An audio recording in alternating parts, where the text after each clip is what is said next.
winning blueprint presents.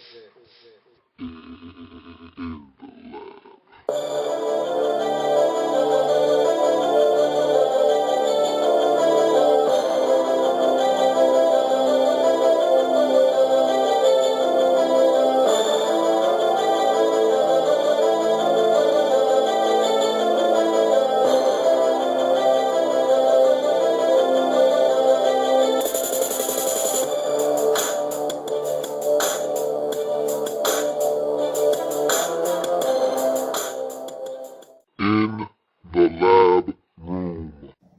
Welcome back in the lab room. I'm your host, Lou. Glad to see you back as we try to get through the rigorous training camp era and get through all these teams and get ready for the regular season. Before we can get to the regular season, though, we got to get through the preseason and we got to get through these camps.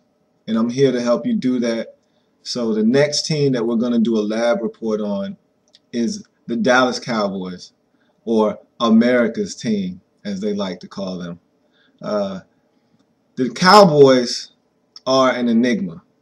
Year in, year out, these guys are touted as the most talented team in all of football, and rightfully so. Year in, year out, these guys have premier talent at a lot of the skill positions, but yet they start the season out hot and they come out, and I'm talking about in the first 6 to 8 weeks of the season, you're questioning whether they're the best team in football, and I'm talking all of football, and they fizzle out at the end. But let's start with their strengths before we get to them and them being an enigma. Let's talk about their strengths. All right. When you think Dallas Cowboys, the first thing that comes to mind is Tony Romo.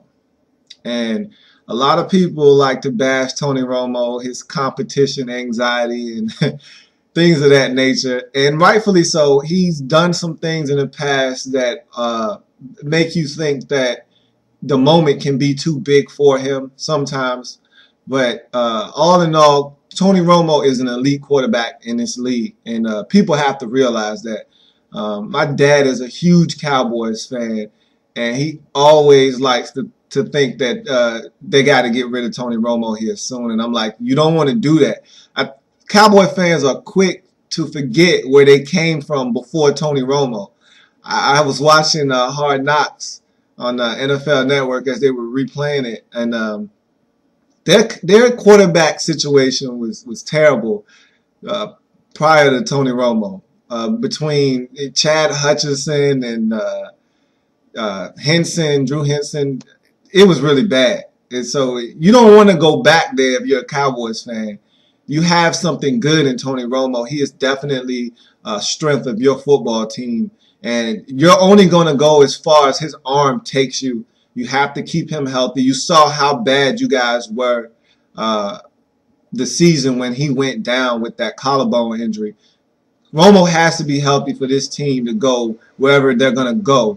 And Tony Romo's health is a big, big part of that. And Tony Romo is an elite quarterback in the NFL. He had his best season to date last year in 2011. So he is getting better. The turnovers were down. The touchdowns were up. He looked like a guy that was poised and ready to make a run. It just wasn't in the cards. The defense wasn't where they needed to be, and they didn't step up and make plays in key situations. The division was there for them to take, but they didn't seize it. But this is a new year, and this is a new team, and Romo is definitely ready to do his part. So Cowboy fans, you have to stay off of his back. Another strength of the Cowboys is definitely DeMarcus Ware. Without a doubt, probably the most feared pass rusher in all of football is DeMarcus Ware, because he can do it from multiple positions. You don't know where he's going to line up. And like I said, teams are getting smart now. Rob Ryan, the defensive coordinator, came in last year from Cleveland. And I think the smartest thing that he did, one of the first things he did, is say, we're going to move DeMarcus Ware around. We're not going to make him exclusively on the right side of the defense going against the left tackle. we're going to move him around and give him mismatches. And I thought it was a brilliant move on his part because DeMarcus Ware is so versatile. You can put him anywhere, and he's going to get to the quarterback. He's a menace. The guy is a special talent, rare in this league. His ability to dip his shoulder and bend at a ridiculously low angle and get around that corner. And his quickness, his first step is ridiculous. He is an elite pass rusher, and he will be in the Hall of Fame when it's all said and done. The guy's never had less than 8 sacks in his career, and that's mind-boggling when you think he's been in the league probably 8-9 years, and he's never had less than 8 sacks. So DeMarcus Ware is definitely the heart and soul of that defense. And on the defensive side of the ball, just as Tony Romo is on the offensive side of the ball, they're only going to go as far as DeMarcus Ware takes them on the defensive side of the ball. So those are the strengths of the Cowboys. Weaknesses now, that's a whole different story. The Cowboys have a plethora of weaknesses. They can be addressed, but they have to get better in these areas because there's so many of them that over the years that have accumulated and they haven't went away, that it's really ate away at the core of this team and their ability to win. They should have won something by now, and they haven't. And the sad part is they haven't even been close. And a lot of these reasons are why. One of the first ones you look at is consistency. The Cowboys, and I've touched on it already, but the Cowboys come out and, like I said, in the first 2 months of the season, they're world beaters. They come out and they're dominating competition, and like I said, you question whether they're the best team in the league. You thinking, you're looking at them and you're saying, I'm looking at the best team in the league right now. And by the time December rolls around, the bottom falls out of this team and you don't know what happens. Another one of their weaknesses is team chemistry or leadership or lack thereof. One of the big reasons why they have that tremendous drop-off from the beginning of the season to the end of the season is when turmoil starts to hit in that locker room, there's no leader to step up and stop it from festering amongst the rest of the locker room.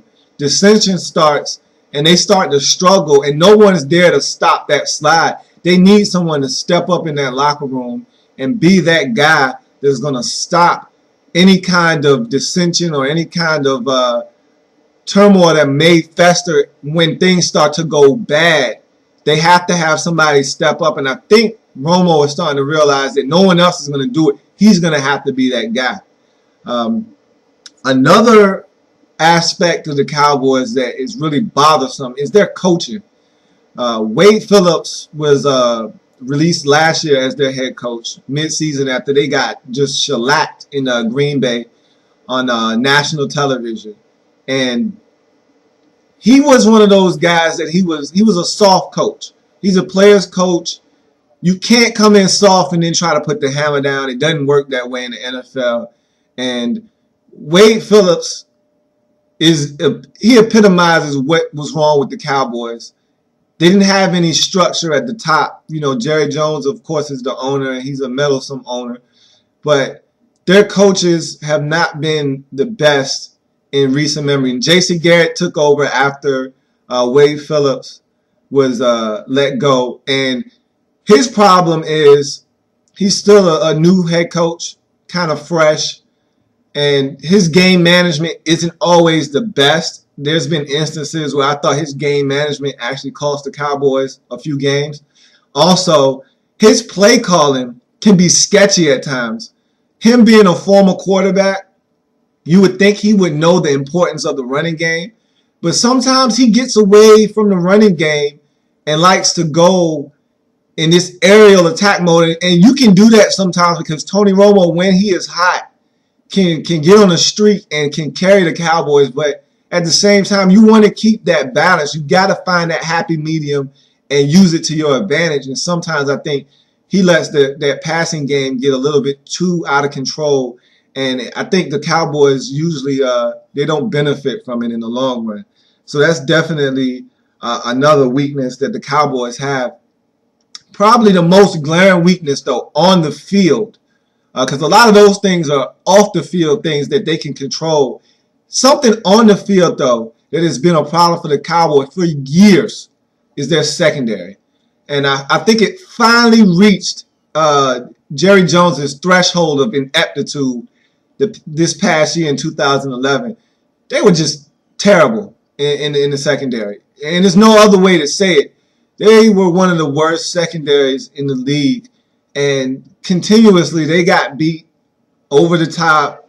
Their safeties were a question mark, have been a question mark. I thought that they let Terrence Newman hang around for 1 year too long. He was dead weight that they finally shed in the 2011 offseason. Also, they brought in Brandon Carter to address that. They drafted their first-round pick, Morris Claiborne, the corner out of LSU, to try to address that. And I think these are all moves that'll help that secondary be shored up because DeMarcus Ware, they get pressure on the quarterback. There's no excuse for their secondary to be as bad as it is with the pressure that DeMarcus Ware applies.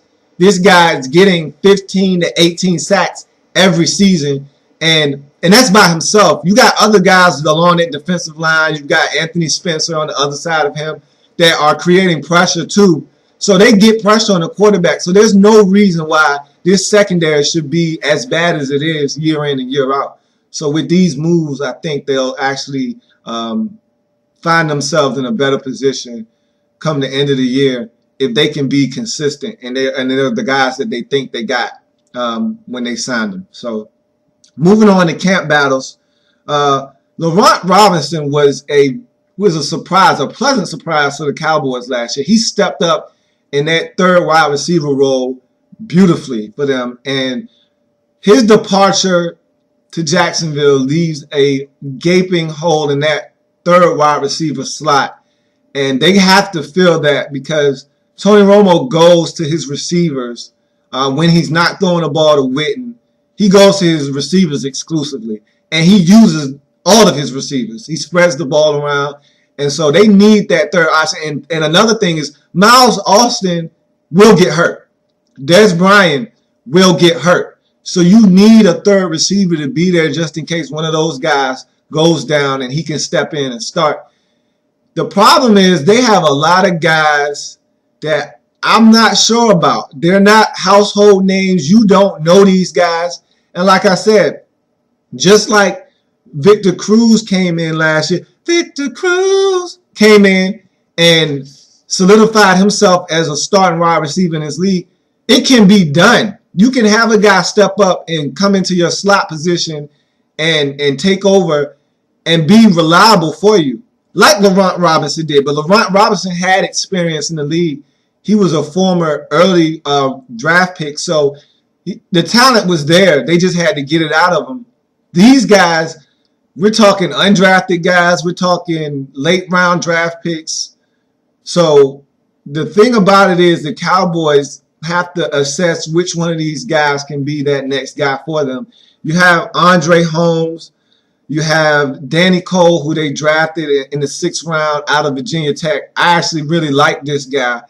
He scares me a little bit because he's in the mode of a Wes Welker, kind of a smallish guy. He's a little bit bigger than Wes Welker, but very quick, very fast, can get in and out of breaks. I wouldn't be surprised if he won the spot right out.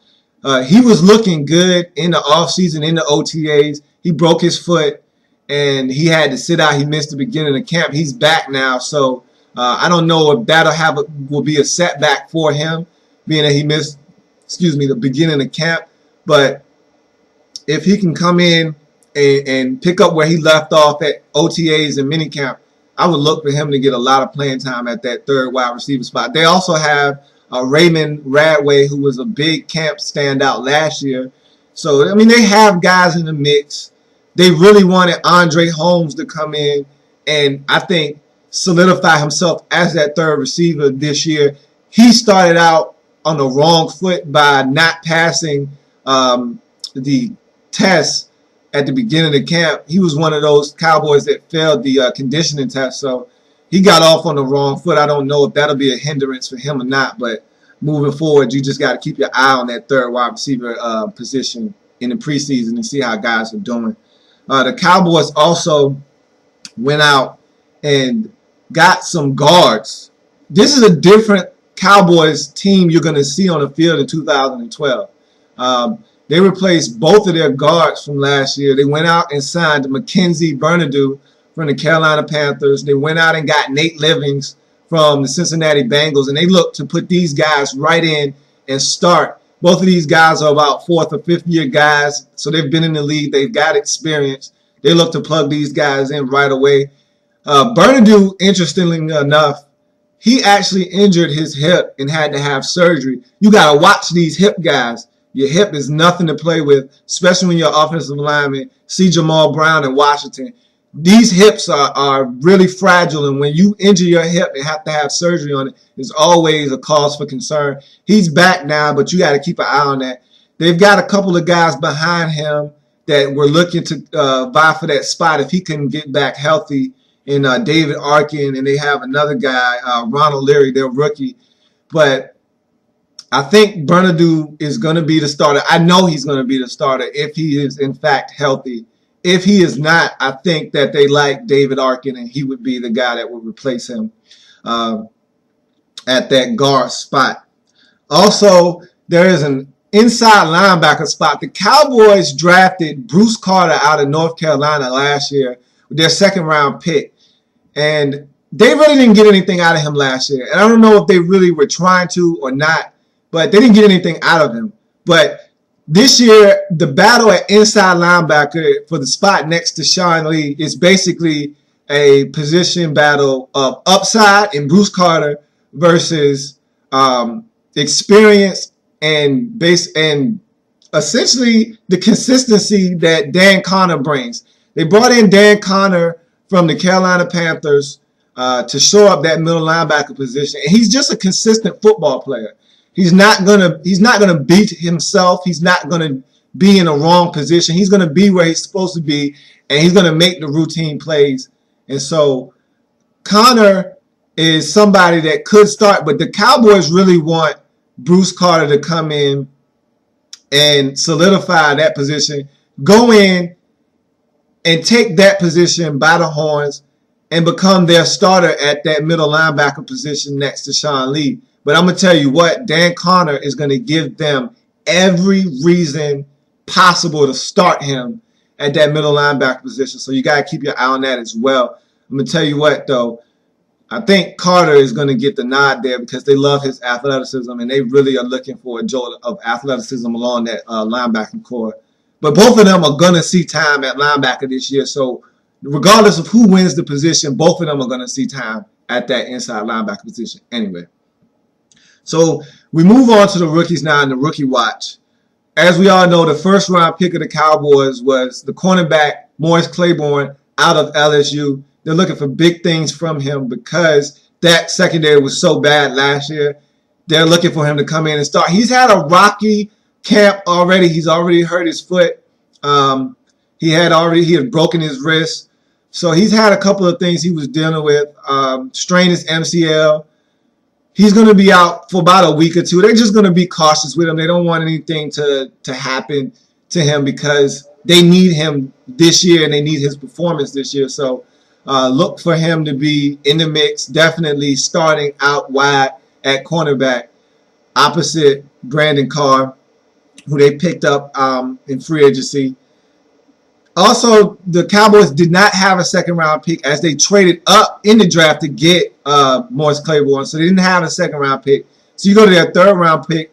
They chose Tyrone Crawford out of Boise State, and what I thought they were going to do initially, because when they drafted him, he was 275 pounds. I figured they were going to take him in the mold of Anthony Spencer, put him outside, stand him up, and see what he can do. But reports out of camp is he's now 280.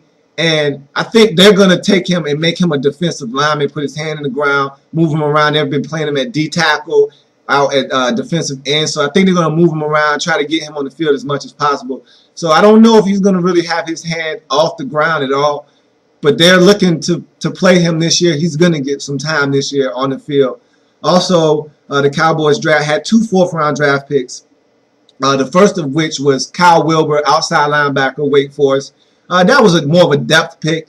He'll come in, probably see some time, maybe in some passing packages, because that's where he excelled at in college. He'll definitely be a core special teamer. So they probably will look to get, a little bit of production out of him. They won't ask much of him this coming season.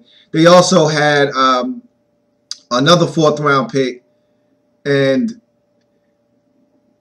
you probably won't see much of their 4th-round selections.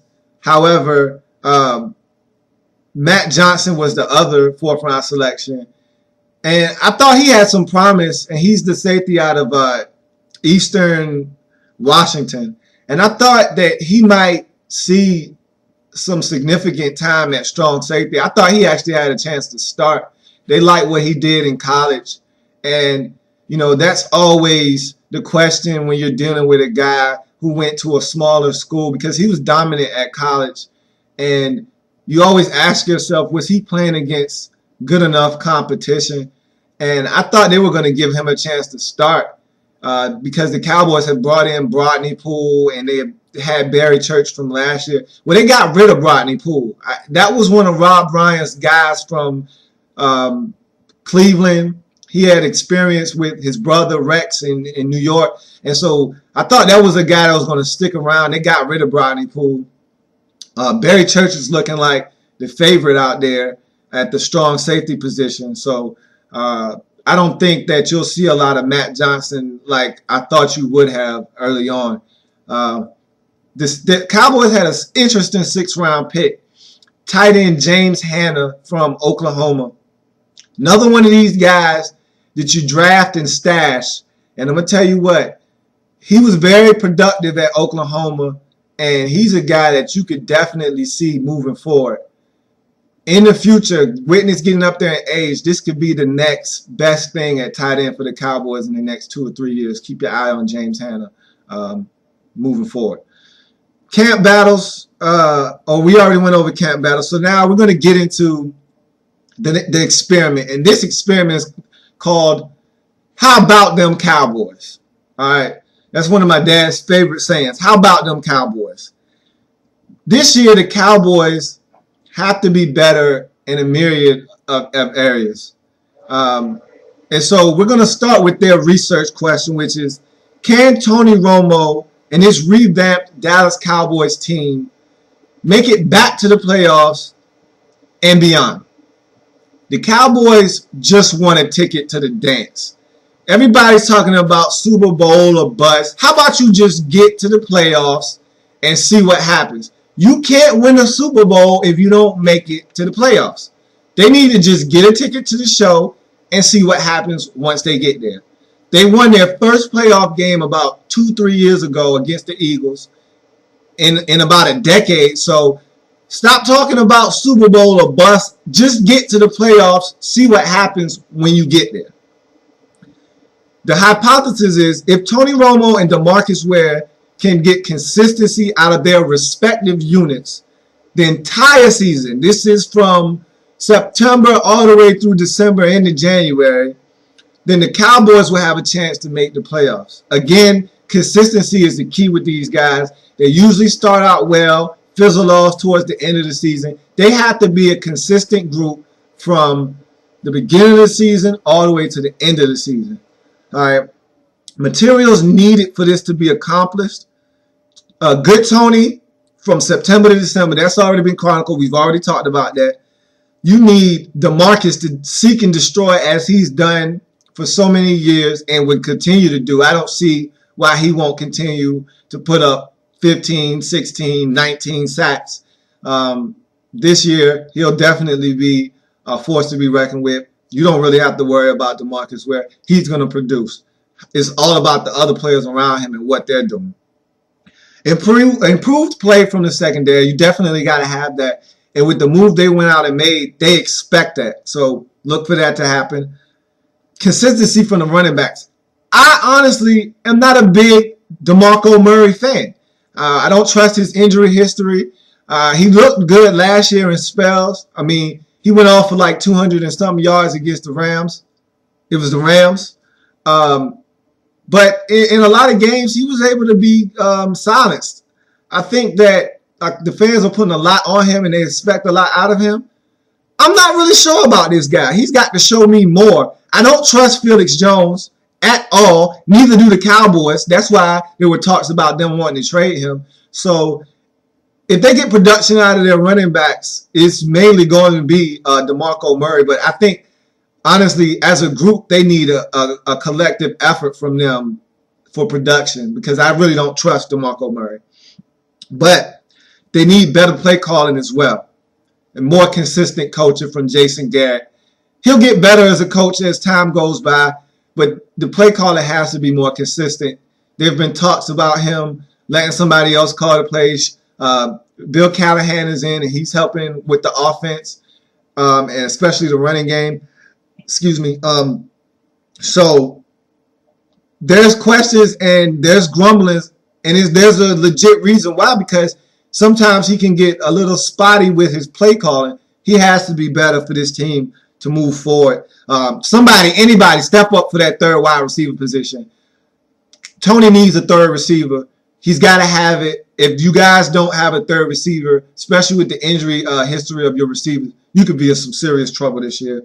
And the new men that become boys have to be poised. That's the simple fact, because the Cowboys are such a high-profile team. You come from the Panthers or the Bengals or the Chiefs, not much is expected of you in the terms of the media.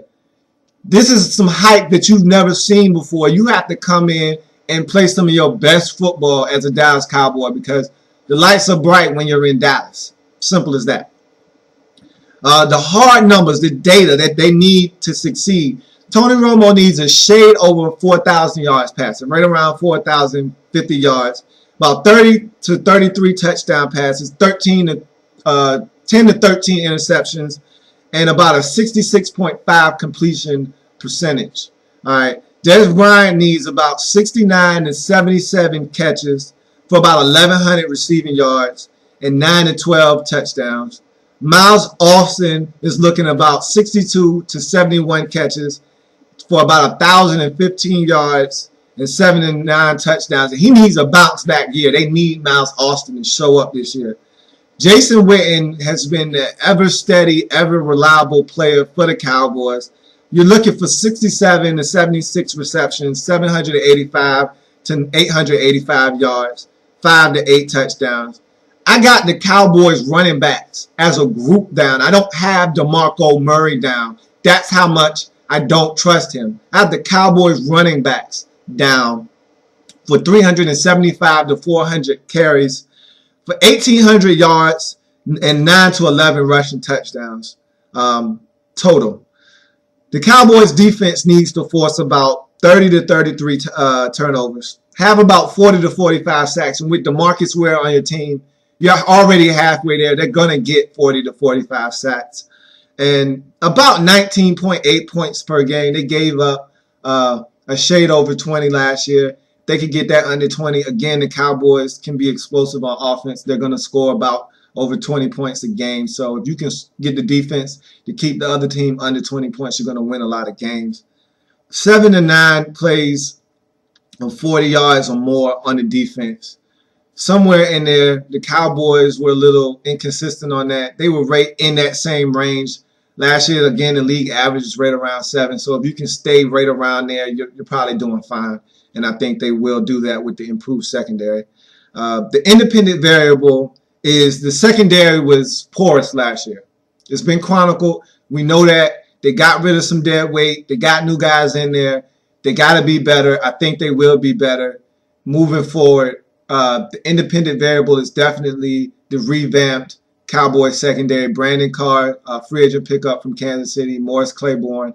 They have Gerald Sensabaugh in at free safety. He's already locked in. They're looking to replace someone at the strong safety position. I think Barry Church is going to lock that up. It's looking like more and more that they love Barry Church at that position. It was a camp battle initially. It looks like he's going to lock that thing up.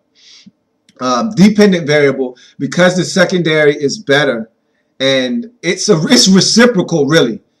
The pass coverage is better So they're going to get better pass rushing because with better coverage, the quarterback has to pull it down, look at different reads. DeMarcus Ware and company is going to get to tee off on the quarterback. And if you flip that coin, DeMarcus Ware getting pressure along with the rest of that defensive front will allow the secondary to be better. It's a reciprocal thing. If they can both do their jobs adequately, it'll benefit the defensive front and the secondary as well. And it'll get the ball back into Tony Romo's hands so that the offense can score more points. All right. The constants for the Cowboys have been DeMarcus Ware and Jason Witten. For the last 7 years, you can count on both of those guys to show up game in, game out, year in, year out, and you know the production you're going to get before the season starts. You can pencil Jason Witten in for 70 to 80 balls for about 800 to 900 yards. Sometimes he goes off and gets you 1,000. You know DeMarcus Ware is going to get you 15, 17, 19 sacks. Those are givens. They're constant. Those guys have been consistent, and the Cowboys can count on them year in, year out. All right, conclusion.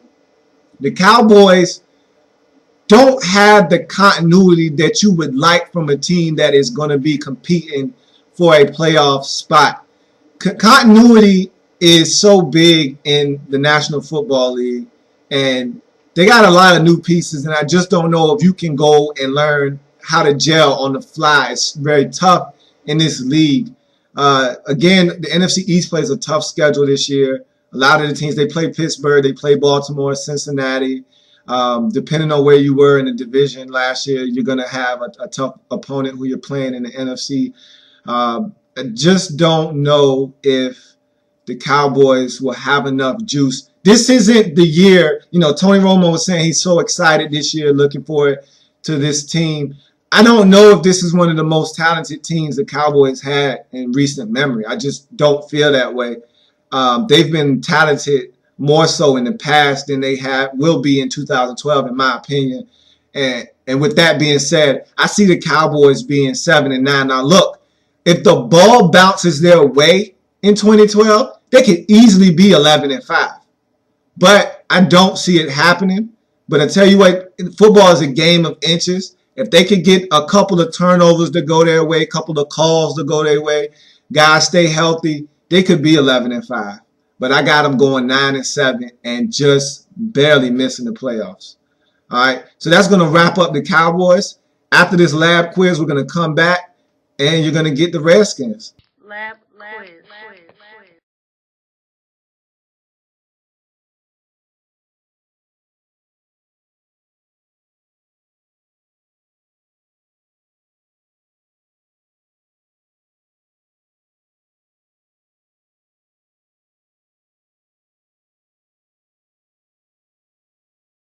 Welcome back. The next team that we're going to do a lab report on is the Washington Redskins. The hype surrounding the Redskins this year has been off the charts, and rightfully so.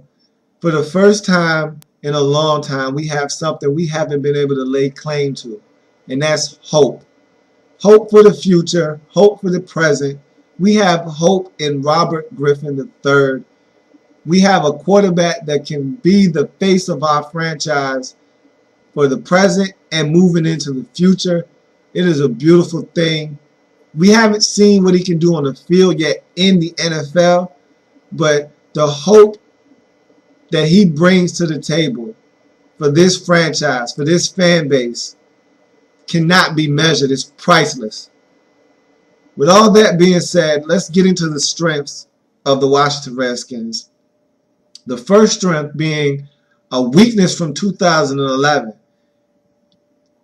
When you're a bad football team, the easiest way to get exposed is through injury. Last year, we started the season 3-1, and then we had a slew of injuries hit us all at one time. It started with Chris Cooley, Corey Lichtensteiger, Tim Hightower, Santana Moss. You name it, you go down the list. We lost guys left and right, and we couldn't rebound from it because we didn't have the depth necessary for guys to keep that same level of play that we were playing at the beginning of the season. When you don't have depth, the level of play is going to drop off. And that's exactly what it did for us. So in the midst of a bad season for a bad team, you start to let guys get their feet wet. Bad teams call that depth building. Well, guess what? In 2011, we did a lot of depth building. Guys like Willie Smith, Maurice Hurt got to step in and get valuable playing time at positions that we need depth at guard, at tackle. You can't trust Jamal Brown. You need depth at tackle. You know, Corey Lichtensteiger, he really did a number on his knee last year. He tore his ACL and his MCL. You need depth at that guard position. These guys stepped in. They were rookies, so they made their share of mistakes, but they got that NFL experience that you're looking for to provide depth.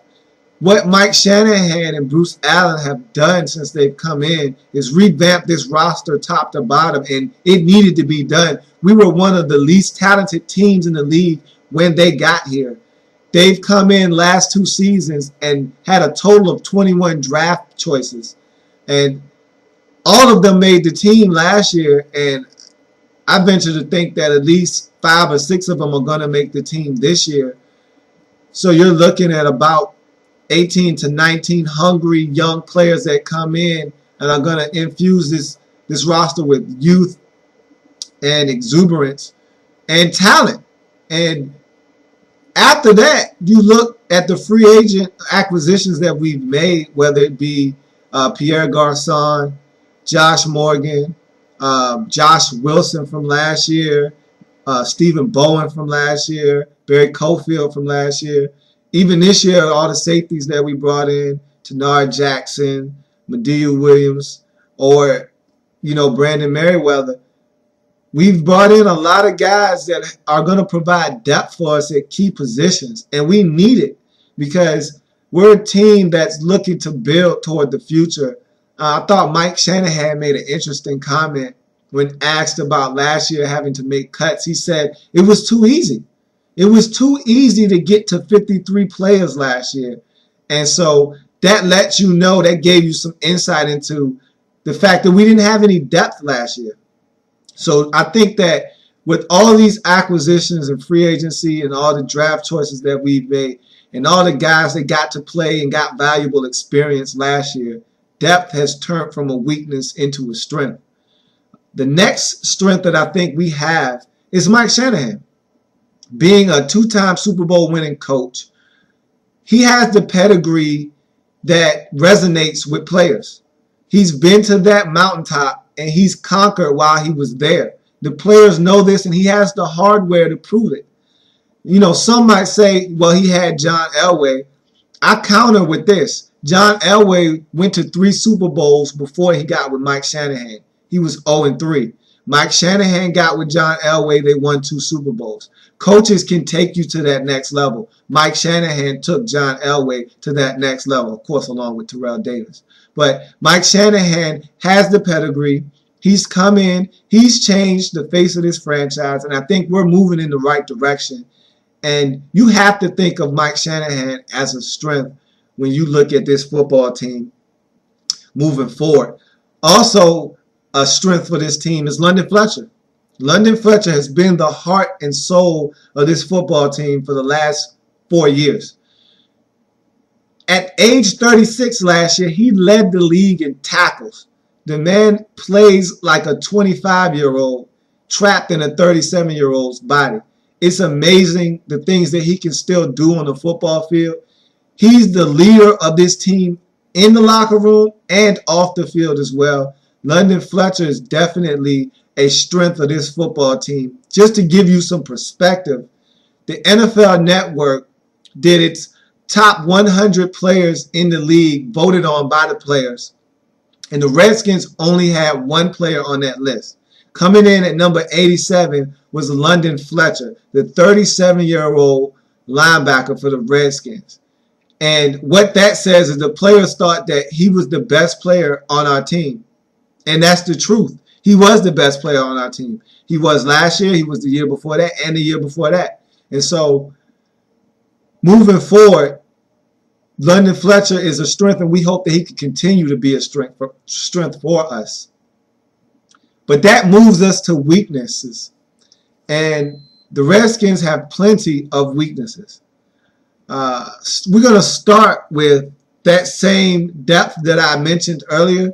We have acquired depth over the last 3 years of this Shanahan tenure. But in doing so, what has been shown is that we don't have any playmakers. We don't have any difference makers on the field. We don't have guys that opposing teams have to game plan for or game plan against when you play the Redskins. You don't look and say, we have to stop this guy or we have to stop that guy. The closest thing we have to that is London Fletcher. And that has to change.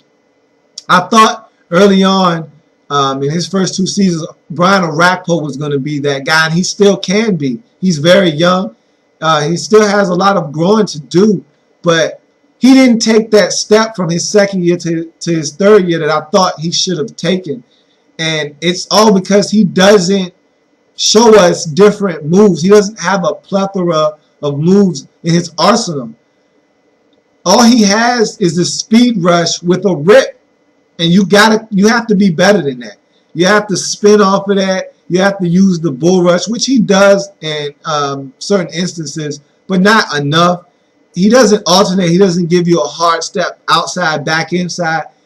He has to be better at switching up his moves. He's too predictable. He gets held a lot, but referees aren't going to throw the flag when you do that same move all the time.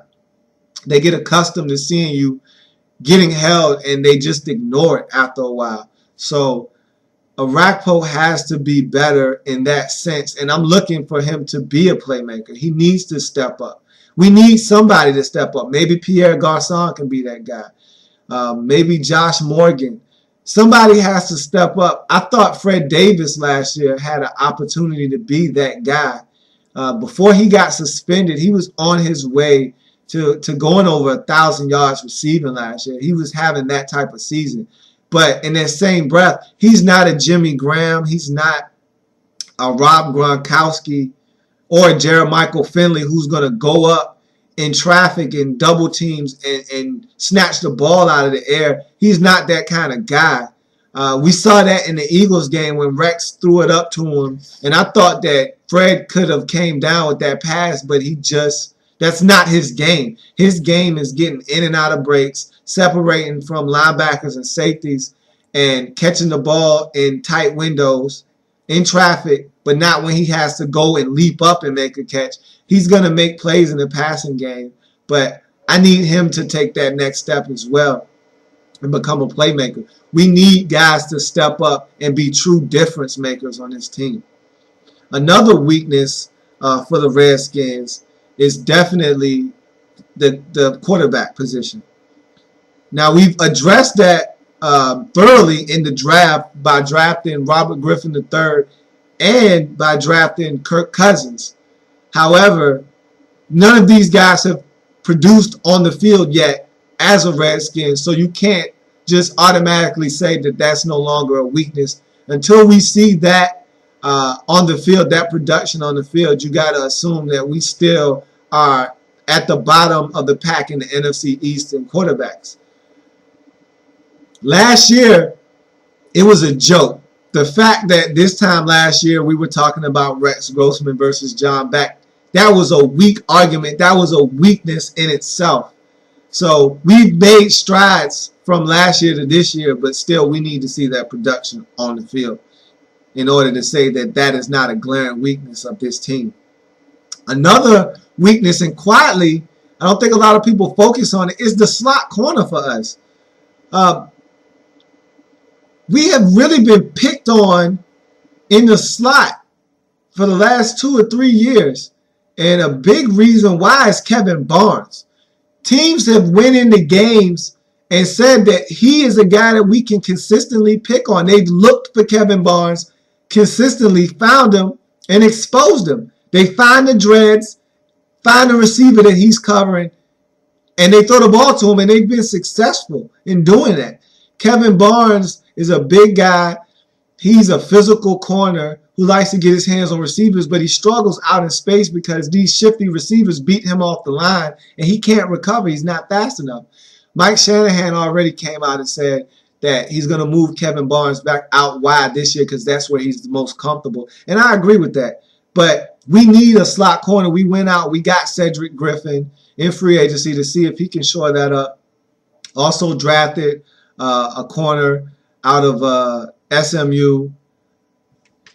We also had another corner last year that I liked a lot out of Boise State that we drafted that I think can be a guy that can step in and help us. I like what he did last year in the preseason. So let's hope that one of these corners can step up and man up that slot position. D'Angelo Hall, there've been talks about him moving around this year almost in a Charles Woodson type of a role, whereas they want him to be more of a playmaker, play in a slot, play out wide, move him around. I'm all for it. If he can get his hands on some more balls, maybe blitz him a little bit, get to the quarterback, I'm all for it.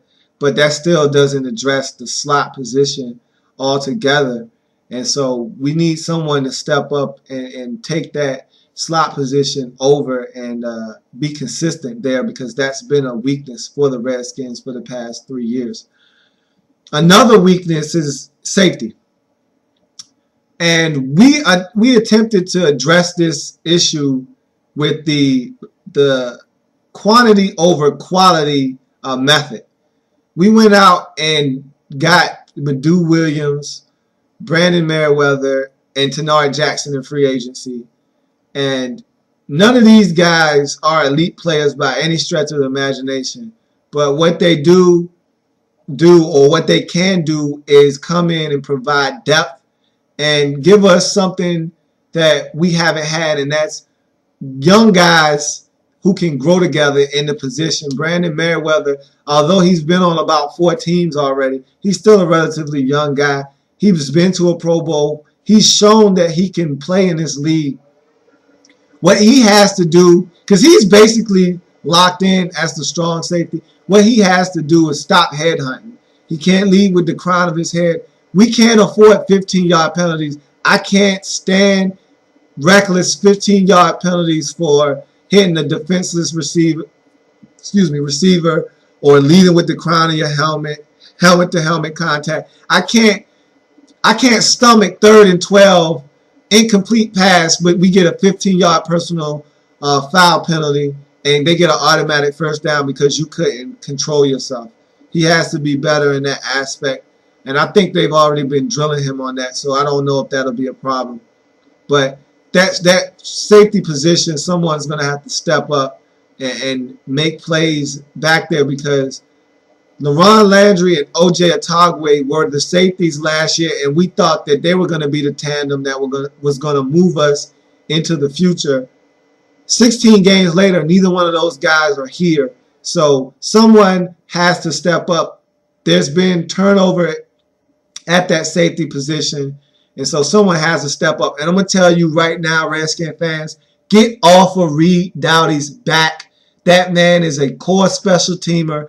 He's a guy that you can trust, that when you put him in the game, he's going to be where he's supposed to be, when he's supposed to be there, and he's going to make a tackle. When he's in coverage, yes, he's a liability. He's not supposed to be in coverage. But when you don't have depth, that's what happens. Guys like Reed Doughty have to be covering Andre Johnson one-on-one, and you know the end result. Leave Reed Doughty alone. Get off his back. Now, camp battles. When you're a 5-11 team, you're going to have a plethora of camp battles. A lot of positions are unstable because that's why you have that 5-11 record. So one of the first positional battles that you think of when you think of the Redskins is the running back position. The Redskins have 3 backs this year. Last year, Ryan Terrain was the only back on the roster, and they went out and they drafted Roy Halou Jr. They went out and drafted Evan Royster last year, and they traded for Tim Hightower. So they revamped the backfield last year. Terrain was beset by injuries, and he was let go of. And so those 3 guys are intact for the 2012 season. They all performed at a pretty high level last year when they played. So going into the season this year, if healthy, I think the job is Hightower's to lose. I think Shanahan is comfortable with his pass pro, especially with the rookie quarterback being in there. You have to be able to protect him. Hightower is probably one of the most efficient pass pro running backs in the league. And so Shanahan's comfortable with him doing that, and I thought that he performed at a pretty high level last year when he was the starting running back. So look for him to start. Roy Halou Jr. to probably spell him and get a lot of carries. Whoever wins this position, it doesn't really matter because all of these guys are going to see some significant time at some point in this season. You're going to see these guys going in and out and rotating. So it's good whoever gets the starting nod. They're going to see probably the majority of the workload, but everyone's going to be involved in that backfield. So that competition is worth keeping an eye on, but everyone's going to play in that competition and contribute to the team in 2012. The next camp battle is that of the nickel corner. And I spoke to this earlier. The nickel corner is something that has troubled us for a while. People haven't really paid much attention to it. Honestly, I think it's Cedric Griffin's job to lose. We brought him in free agency to come in to shore up our secondary. I think Cedric Griffin is going to be the guy there. Like I told you earlier, we drafted a couple of guys, Jordan Crawford, Richard Crawford, out of SMU. We drafted a guy out of Boise State last year. His name escapes me right now, but I like him a lot as well. We've got depth there at the corner position. And Kevin Barnes is still there, although I think they're going to move him back out wide. And so when D'Angelo Hall moves in to the slot, sometimes you might see Kevin Barnes out wide or Cedric Griffin. So that's a position that you have to keep an eye on as well. The safety position is also a camp, but we touched on that already. Merriweather has locked up that strong safety position in camp just about. They love what he's doing in camp right now. That free safety position, though, is one that is up for grabs. I really think, and myself included, I really want Tenard Jackson to solidify that position and separate himself from the rest of those safeties. But he got a late start because he was still dealing with injuries, his shoulder in particular. And so he started the camp on the PUP list. So he came off of the PUP list last week, but he has a lot of catching up to do.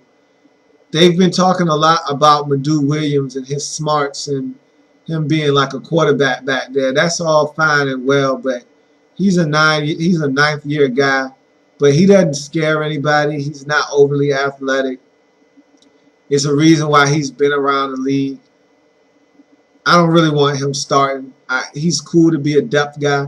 I want somebody with more upside than that, and Tenard Jackson to me has the upside to be special, to help fortify that safety position. And so let's hope Tenard Jackson gets up to speed, can stay healthy, and takes that free safety position and is our starting free safety for the first game of the season. Corey Lichtensteiger got hurt last year, and he's a question mark coming into the season. He had his knee scoped, and they say that that's a normal procedure after you've had an ACL injury and you've had to have surgery to go in and clean up the debris that's in the knee. So they've kind of put me at ease. They said he's looked good. They've had no setbacks. This was a minor setback in my eyes. He's not going to play anymore in camp or in the preseason. You're not going to see him till the start of the regular season. But if in fact he can't go, that's going to be something to keep an eye on, is who's going to fill in for him. The Redskins drafted in the third round Josh Laribas, the guard/center out of SMU. He's going to be a guy that we need to look for. Hopefully that he can progress. I think they have idea of him being the starting center in the future, taking the place of Will Montgomery. But right now, he's going to be a guy in the mix along with Maurice Hurt for that guard position if, in fact, Corey Lichtensteiger cannot come back from his knee injury. I feel confident that he will. He'll be ready week 1, but will that knee hold up? That remains to be seen. We don't know. Only time will tell. All right, moving on to the rookie watch. Of course, the main rookie is going to be Robert Griffin III. He's the guy that everybody's looking for to take the next step for this Redskins organization. We've waited for a long time for someone to be a leader of this team. When the Redskins are down by 4 points with the ball with about a minute and let's call it 57 seconds left, there's no doubt in my mind that we're going to lose the game. That was always my thought because we didn't have a quarterback that had the moxie and the poise and that was just a flat-out winner to take us down the field. I feel like that's the way you measure a quarterback. When your team needs a score with the game on the line, can you put the ball in their hands and say, go win me a football game? We don't know if Robert Griffin III is that guy, but at least we have the hope of thinking that we have that guy. So definitely he's going to be the guy that you're going to be looking for in the preseason and going into the regular season. That's the guy that everybody's going to be watching. All eyes are going to be on Robert Griffin III. We didn't have a second-round pick in this year's draft, but last year's second-round pick, Jarvis Jenkins, he went down in the third preseason game with a knee injury. He tore his ACL, and so he didn't play at all in the regular season last year. So, in essence, he was a redshirt rookie for us. So now he's playing this year, and he's like a draft pick. He's like a second-round draft pick this year. And we're looking for big things from him because in camp last year, he might have been the best defensive lineman. A lot of guys were talking about how impressive he was. And I saw it. I saw it in the games. He flashed. You saw the potential from Jarvis Jenkins last year in the preseason. And so we're hoping he can get back to that same form and produce for us on that along that defensive line. If he can get pressure on the quarterback from the defensive line, that'll be big. That'll open up so many avenues for our rush ends out there with Kerrigan and Arakpo, and that'll free up a lot of guys for one-on-one matchups. Because in this league, you have to win one-on-one matchups. If we can't win those, then you're not an elite pass rusher. So let's hope that Jarvis Jenkins can come in and help that defensive line be stellar in 2012. Our third-round selection, I've talked about Josh Laribas, the guard center from SMU. He's going to be a guy that we look to provide depth and possibly take over that center spot from Will Montgomery somewhere in the near future. He might even end up playing guard for us. I think the Redskins, if they had their way, he'd probably be a center. Our fourth-round pick was probably the most controversial pick that we made, which was Kirk Cousins, the quarterback from Michigan State. And I really think that was a smart pick because Rex Grossman is your quarterback, and I feel like you have to keep him on the roster this year. But next year, I don't think that he's someone that has to stick around. I think he can be a guy that you can cut loose next year because Shanahan has a history of carrying two quarterbacks. So you can't do that, obviously, this year if you carry Grossman, which I think you need Grossman to provide depth this year behind Robert Griffin III. But when you have a guy like Robert Griffin III, you're going to see injuries. You're hoping that he can stay healthy, but when you're scrambling in and out of the pocket, you're a mobile quarterback, injuries do tend to happen. See Michael Vick. And so you have to have a backup that is poised and ready to step in and can carry the team for 2 or 3 weeks at a time. And I think that Kirk Cousins is a guy that can do that in the near future. He can be groomed to be a great backup quarterback. And who knows, if Robert Griffin III can stay healthy and he never has to see the field except for the preseason, maybe we'll get to the point where we can be like the Packers or the Patriots and have a Matt Flynn or one of these guys who you parlay that into like a Kevin Kolb type of sign and trade deal with someone where you get something in compensation for your guy that you drafted. Guys, a lot of people were saying that we didn't have that luxury. We needed to draft a guy that could play right now. I beg to differ with them. I thought that that was a good pick for us, and I think Kirk Cousins will pay dividends for us in the near future. Our fourth round pick was kind of a surprise. I really, well, that was our fourth round pick, excuse me. Our fifth round pick was Adam Geddes, guard out of Iowa. I was a little bit perturbed at some of the picks that we had in the middle of the draft. Again, that's a guy that's depth for the offensive line. We need as much depth as we could get. Right around that area, though, there were some guys on the board that I thought we could have taken that we didn't. I thought that I was pleased with the Kirk Cousins pick, but I thought that Brandon Boykins was there. I thought that we should have taken him, the corner from Georgia. We needed a nickel guy. He's the perfect slot corner. He's also a guy that you could, use as a return guy as well. I thought that he would have filled multiple needs. You could have cut a guy like Brandon Banks, who probably still will get cut anyway. You could have cut a guy like him loose. He could have been expendable with the addition of a Brandon Boykins. But, I mean, the Redskin brass has a plan, and whatever they do, I back them 110%.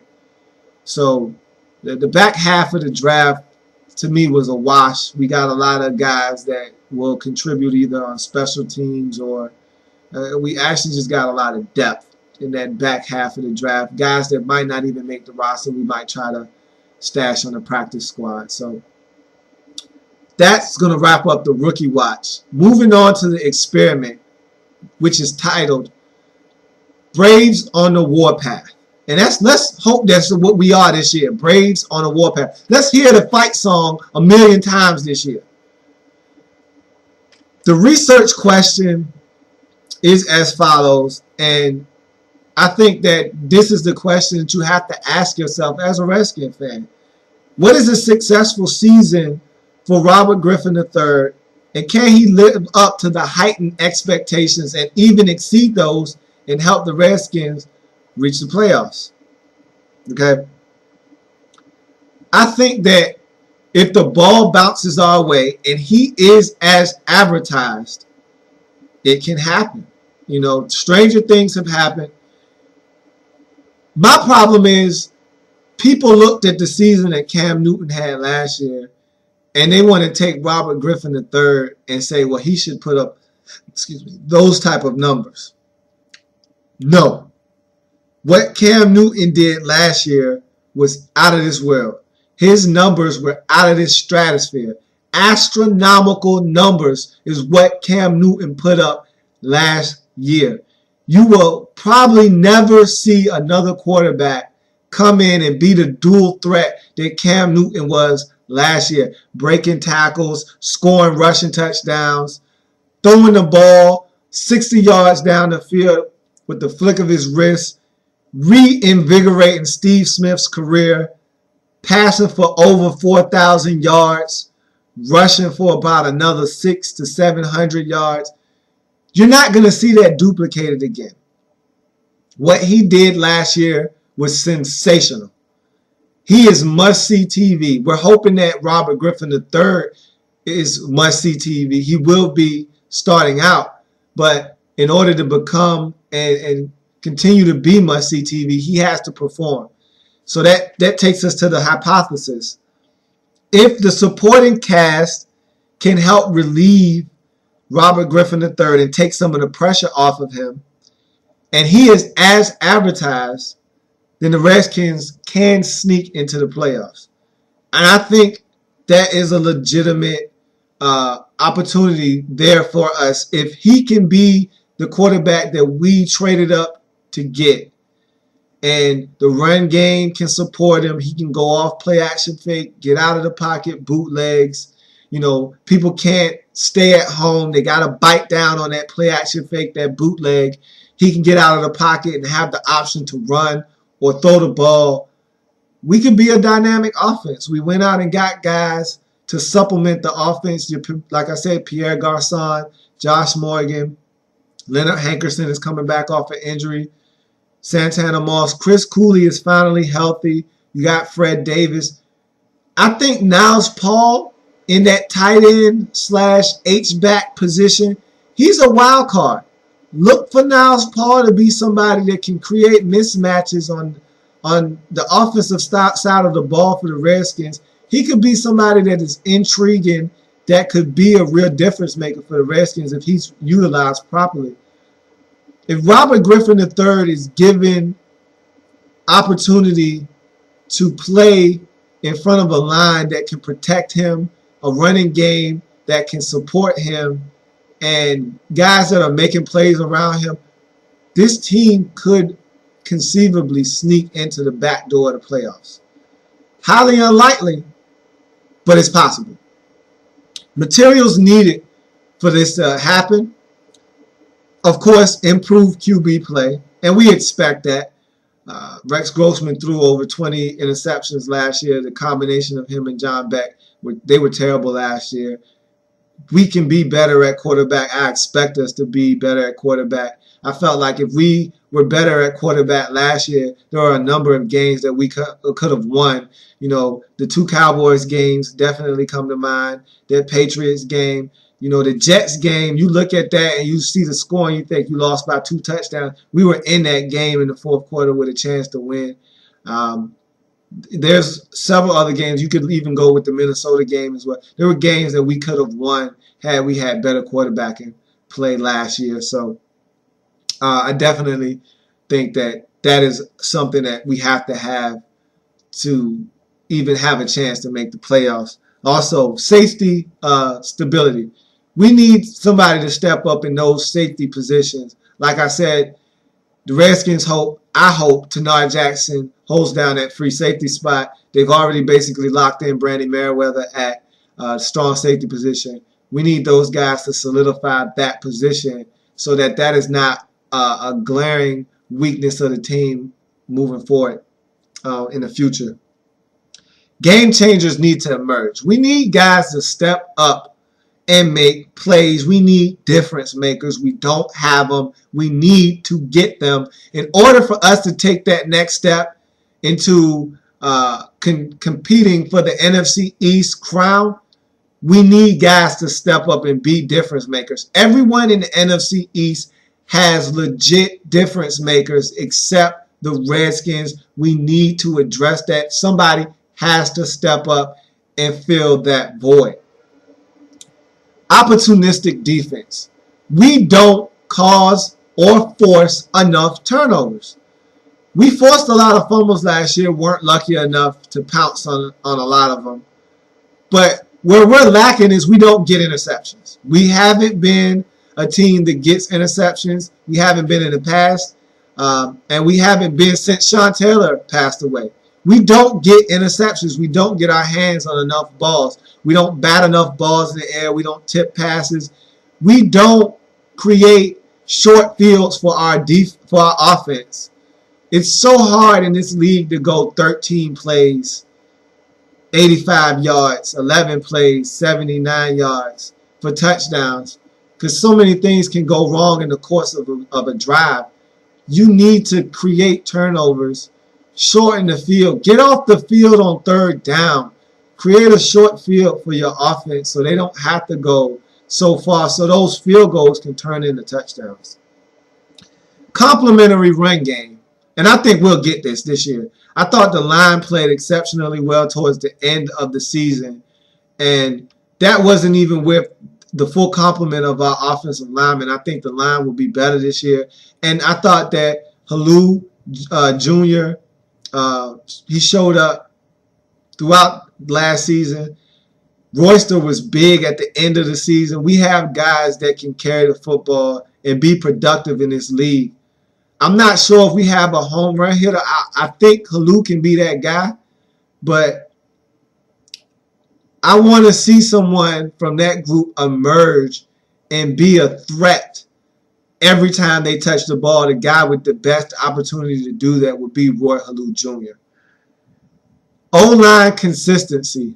That's always something that we've struggled with in Washington for the last 5 years.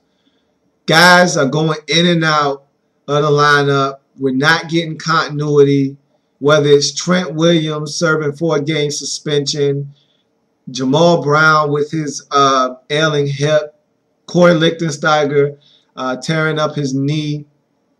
We haven't been able to be consistent along that offensive line. We need to become consistent, stay healthy, and build this thing from the offensive line out.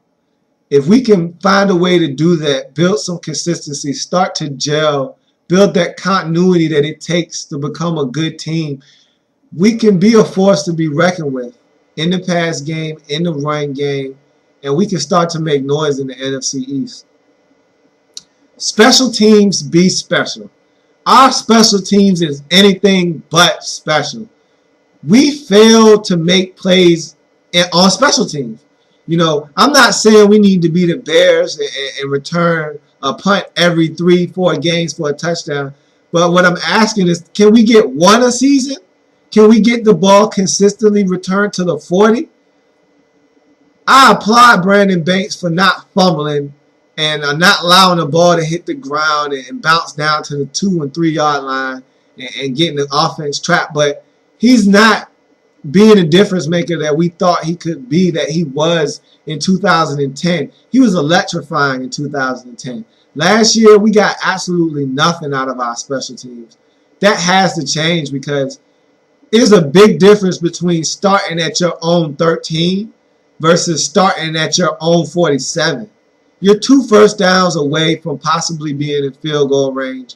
And when you start at your own 47, when you start at the opposing team's 49-yard line, drives are shortened. There's a much better chance for you to score a touchdown when you're at the opposing team's 49, and that's where you start your drive.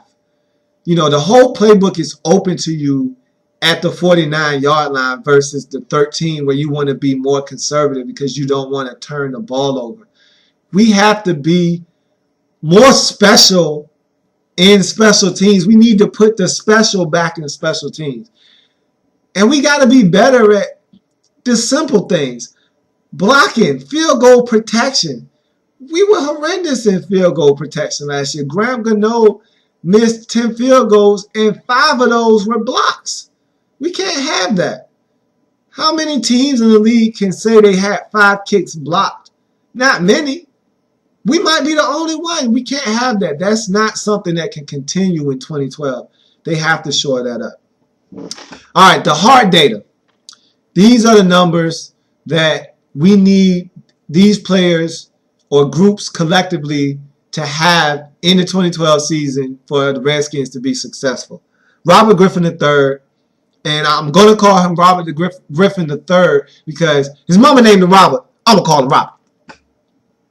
3,350 passing yards, 18 to 21 touchdowns, 11 to 13 interceptions, and about a 60% completion percentage.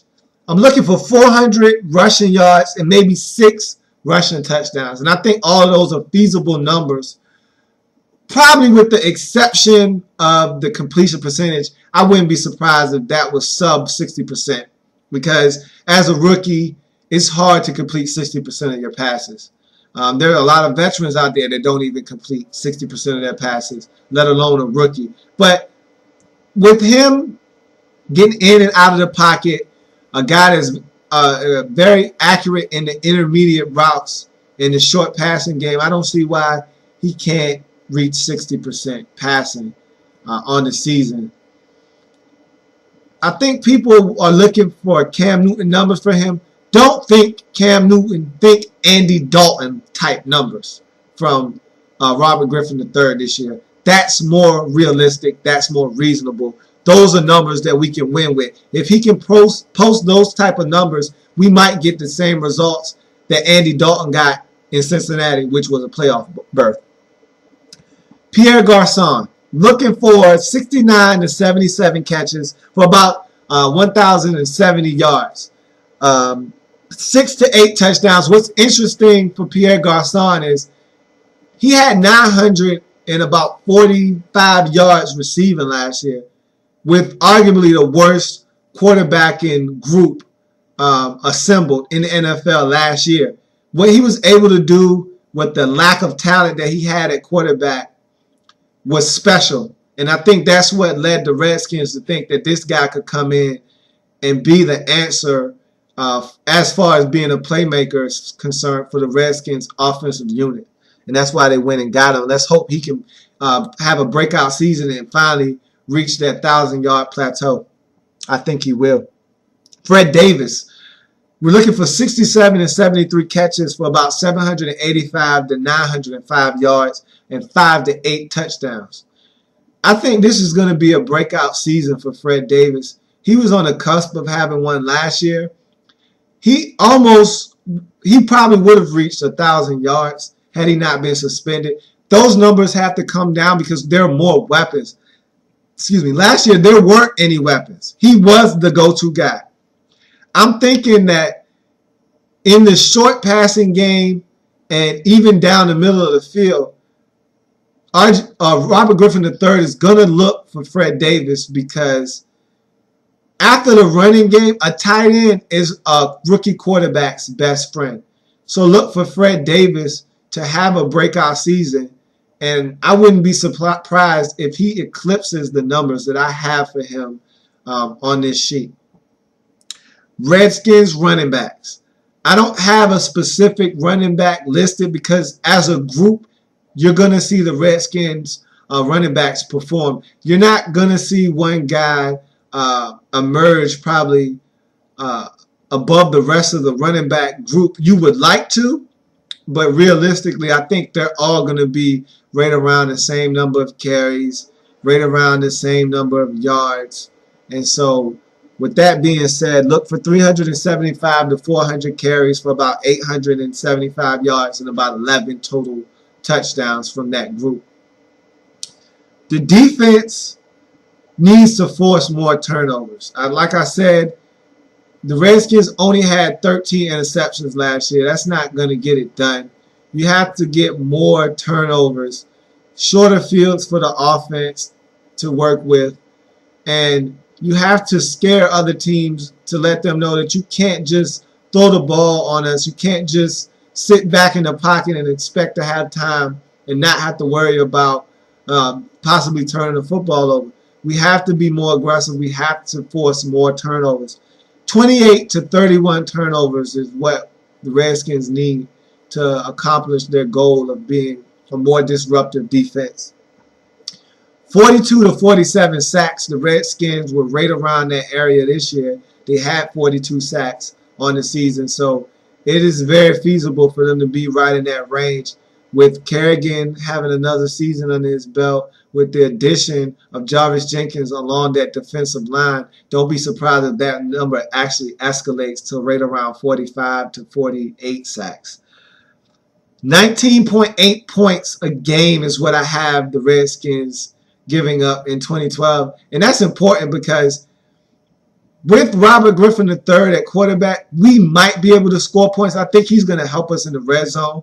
His ability to run and scramble for touchdowns is going to scare a lot of teams and keep them honest, which is going to allow guys to get open in the red zone. He's going to be able to score with his legs as well. I think we're not going to have to settle for as many field goals as we did in the past. However, we've never been a team that's going to light the scoreboard up. So keeping teams under 20 points is important for the Redskins because we don't score over 20 ourselves too often. So if we can keep opposing teams under 20 points, we'll give ourselves a chance to be in the game in the fourth quarter with a chance to win, and that's all you can ask for. Plays of over 40 yards, 6 to 8. The Redskins gave up 9 last year. That number needs to come down. Again, you want to be right around that 5 to 7 range, ideally. Being that they were at 9 last year, new safeties, couple of different pieces moving around in that secondary. You don't want to say that number is going to come down dramatically, but you would like to see it come down by about 2 or 3 plays. So let's hope that they can be in that 6 to 8, 40 plus yard plays given up. That will actually help this defense immensely, because the more you make a team drive the ball down the field, the more likely penalties and things of that nature can happen, where you can actually force a team to punt the football. You don't want to give up quick strikes or big chunks of yards, because you allow teams to get in scoring position or actually score without having to work hard for those points. Special teams. Special teams was a weakness last year. That probably should have been in the weakness category, because our special teams was terrible last year. This year, they have to be better. They will be better, because you can't be too much worse than what we were a season ago. 30 of 33 is what I expect Graham Gano to be, because I expect him to win the kicking competition, and that should have been in the camp battles as well. He's in a camp battle with the kicker Neil Rackers from Houston that we brought in the offseason to challenge Graham Gano. I expect fully Graham Gano to win that position. I love Graham Gano. I think he's a young, strong leg kicker who can get the job done. I think he's starting to get more and more confidence, but the line has to block better for him. 30 of 33 is what I expect out of him this year in the field goal kicking game. I just want 1 punt return. I added this category specifically for the Redskins, special teams, because we got to get something out of our special teams. Just give me 1 punt return for a touchdown. I'm not even asking for a kickoff return. Give me a couple of kickoff returns to the 50, maybe to the 45 of the opposing team. I take that. Just give me 1 punt return. I'm just looking for something. Give me something to hold on to. Give me a reason to think that we got a chance to pop one. Please. Independent variable. Consistent playmaking has been a problem for the Redskins. We don't make plays. I've already talked about it. It's been chronicled. We need to make plays. We need to make more plays. We need to have guys step up and be difference makers. If we can do that, it would change the face of the game for the Redskins, which leads us to the dependent variable. If we can find a way to start making plays, guys can start being playmakers, difference makers, we will find ourselves in positions to make plays and be lucky. Luck is half of the battle in the NFL. You need to be in the right position to make plays. When people tip passes, if you're in the right position, if you're a playmaker, you make a play there. You go and get that football. That's what we need. When a ball is loose and it's on the ground, Sean Taylor was a playmaker. He scooped that up and scored. I'm not asking guys to do that. I'm asking you to recover the fumble. Everybody's not a playmaker where they can just scoop it up, but we need to be in positions to make plays. If we can do that, we will give the ball to the offense more times, give them opportunities to score, make us a more dynamic, more potent offense, and allow us to put more points on the board, put more pressure on the opposing offense, allow our defense to pin their ears back, go after the quarterback, which will allow us to force more turnovers. All right. Constant. There are not a lot of constants on the Redskins because we're not a consistent football team. We don't do things in, year out, game in, game out, that you can translate from year to year and say, you're going to get this from the Redskins. One thing I can say is the Redskins play close ball games. For the most part, the Redskins aren't going to blow anybody out. See the St. Louis Rams game, week 4 from last year. And they're not going to get blown out too often. We did have a few games where we let them get away from us last year. But for the most part, the Redskins aren't going to get blown out of games. We're going to be in the game in the fourth quarter with a chance to win. Good teams find ways to win those games. We weren't a good team in the past. We found ways to lose those games. Hopefully with Robert Griffin III coming in, he can help us win a few of those games, turn our fortunes in the right direction, and give us a chance to compete in the division. Another constant for the Redskins, London Fletcher. London Fletcher is the rock of this team. He is the guy that you can look to and say, I know he's going to suit up every single week, give us 110% when he's on the field, and he's going to be a leader on the field, get guys lined up in the right position, and when opportunities come his way, he's going to make the plays that need to be made. London Fletcher is a constant for the Washington Redskins. Let's hope he continue to be there for us in the 2012 season and moving forward. Conclusion, I'm not going to lie, I got caught up in all the Robert Griffin III hysteria. I myself, for a second, allowed myself to think that we could actually go 10-6, possibly 11-5, and sneak up on some people. All this talk about 2-14, 3-13, 4-12, asinine. These people don't know what they're talking about if you think that we're going to only win 2, 3, or 4 games. This team is ready and poised to win ball games right now. Robert Griffin III, if he comes in and is as advertised, there's going to be ups and downs, and I tell people that all the time. Don't look for this guy to come in and just be a world beater and just light it up from day one and don't stop throughout the course of the season. He's going to have ups and downs. He's going to have plateaus and valleys. What you have to keep in mind is he's going to come in and he's going to be better than we were last year. He's going to be better for us at that position than we were a year ago. He's going to take steps in the right direction to help us get to where we want to go for the future.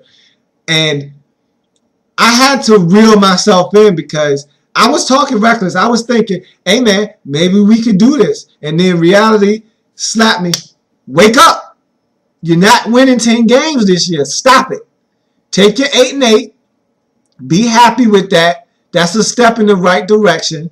That's going to have us going, building on momentum. Let's hope this is a positive 8-8, not an 8-8 where you start out 6-2 and finish 2-6. Let's hope this is an 8-8 where we start out this season 4-5 and finish up our season, winning our last 5 out of 6 games or something like that, or winning our last 3 out of 5 games. Let's finish up the season on a strong note, sort of like what the Eagles did with their 8-8 last year. Let's build on this season and carry it into next season. Now, I'm not saying that we won't make the playoffs or we can't make the playoffs, because there's a distinct possibility. We get the ball to bounce our way, we stay relatively healthy, and Robert Griffin III lights it up. Who knows? This defense starts to gel, get a little bit of confidence. We can sneak up on some people, but I wouldn't count on that. Look for 8-8. Look for the Redskins to build towards the future, and look for this to be a season that you have some games where you see the promise and the potential and you get excited for the future. That's going to wrap it up for the Redskins and their experiment and their lab report. Throw them up. That's going to be a touchdown. I want to leave with this extra point. Hard Knocks. I love that show. Every Tuesday from here until about September the 4th, that show is going to be on. Check it out. We're going to be discussing it on the show. I don't want you to feel like you're being left out because you didn't watch the program and you can't relate. Check it out. It is an awesome watch. If you are a football fan, it is definitely something that you see how these camps are run and the behind the scenes happenings in a lot of these locker rooms and organizations. It's a great watch. Stay tuned. You're in the lab. I appreciate you checking this out. I'll be back tomorrow, same time, same place. Y'all have a good one. Take care.